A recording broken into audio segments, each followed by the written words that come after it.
안녕하세요. 매일 새로운 정보를 드리는 채널 보상가배상TV입니다. 어제 영상에서 제가 굳이 후유장애 진단서를 받지 않아도 이 변호사의 능력이나 경험 등을 통해서 충분한 후유장애에 대한 보상을 받을 수 있다는 거 제가 알려드렸었습니다. 안 보신 분들은 어제 영상 제가 꼭 추천드리고요. 오늘 주제 역시 어제 말씀드린 대로 많은 분들이 궁금해하는 주제입니다. 교통사고로 이 전문가 선임과 관련해서요, 진짜 많은 분들이 착각하고 계신 게 있습니다. 교통사고 이후에 손해사정사한테 맡기면 소송 안 하고 합의로 충분히 끝낼 수 있고, 소송을 하고 싶으면 변호사한테 맡겨라, 이렇게 생각하시는 분들이 거의 대부분일 건데요. 이거는요 완전히 잘못된 정보입니다. 그리고 한 가지 더 잘못된 정보가 한 가지 더 있는데요. 손해사정사는 수임료가 싸고 그리고 변호사는 수임료가 비싸다. 특히 변호사 중에 교통사고 전문 변호사는 수임료가 더 비싸다, 이렇게 알고 계시는 분들도 많습니다. 근데요, 이것도 완전 잘못된 정보입니다. 그래서 거기에 대해서 오늘 제가 완전히 정리를 해드리겠습니다. 제가 며칠 전 영상에서요, 자동차 보험회사 이 보상가는요 소송을 엄청 싫어한다 라고 제가 말씀을 드렸었죠. 그래서 이 보험사도요 웬만하면 소송 안 하고요 합의 단계에서 끝내고 싶어 합니다. 그래서 이 자동차 보상가에서도요 이 손해사정사가 선임되는 것보다 변호사가 선임되는 걸 훨씬 더 부담스러워하는 것은 사실입니다. 왜냐, 이 협의 단계에서요 금액이 안 맞춰져 버리면은 변호사들은 바로 소송을 진행해 버리잖아요.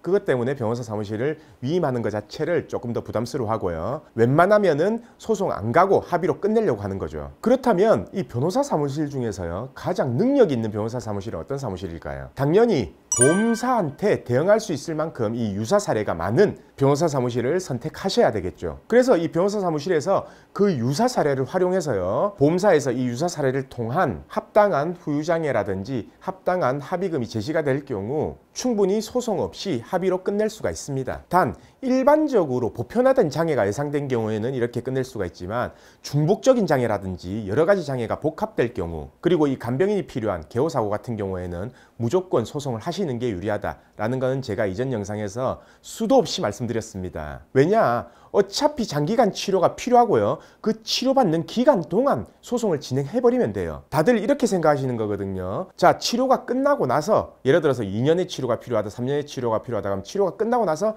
소송을 하려고 하니까 다들 소송이 부담스러우신 건데, 어차피 소송 기간은 1년에서 2년이 걸리기 때문에 그 치료 중간에 소송을 제기해도 충분히 가능하다는 얘기죠. 그래서 치료 기간이 오래 길어지는 개호 사건이라든지 아니면 여러 가지 복합되는 연구장애가 발생할 경우에는 소송을 통해서 이자와 변호사 비용 그리고 확정 판결을 받는 것이 가장 합리적인 방법이라고 제가 말씀드렸습니다. 자, 저희 사무실에도요 이 교통사고 수임 사건 중에 10건 중에 7건은 소송 없이 합의로 끝납니다. 근데 이 나머지 3건의 사고 같은 경우에는요, 아무리 이해득실을 따져도 보험사하고 아무리 협의를 해도 소송을 하는 게 낫겠다 싶은 건들을 소송을 진행을 해요. 그런 3건 같은 경우에는요 저희가 의뢰인을 설득해서라도 소송을 진행합니다. 자, 한번 생각을 해보세요. 저희도 똑같은 수임료를 받고 변호사 사무실에도 똑같은 수임료를 받고 진행을 하는데 소송 없이 그냥 합의로 끝내버리면 일도 편하고 얼마나 좋겠습니까? 근데 그런 것만 따져서 이 의뢰인이 피해를 보면 안 되기 때문에 의뢰인을 설득시켜서라도 소송을 진행한다는 거죠. 자, 그래서 오늘 주제인 이 변호사를 선임하면 무조건 소송을 진행해야 되냐,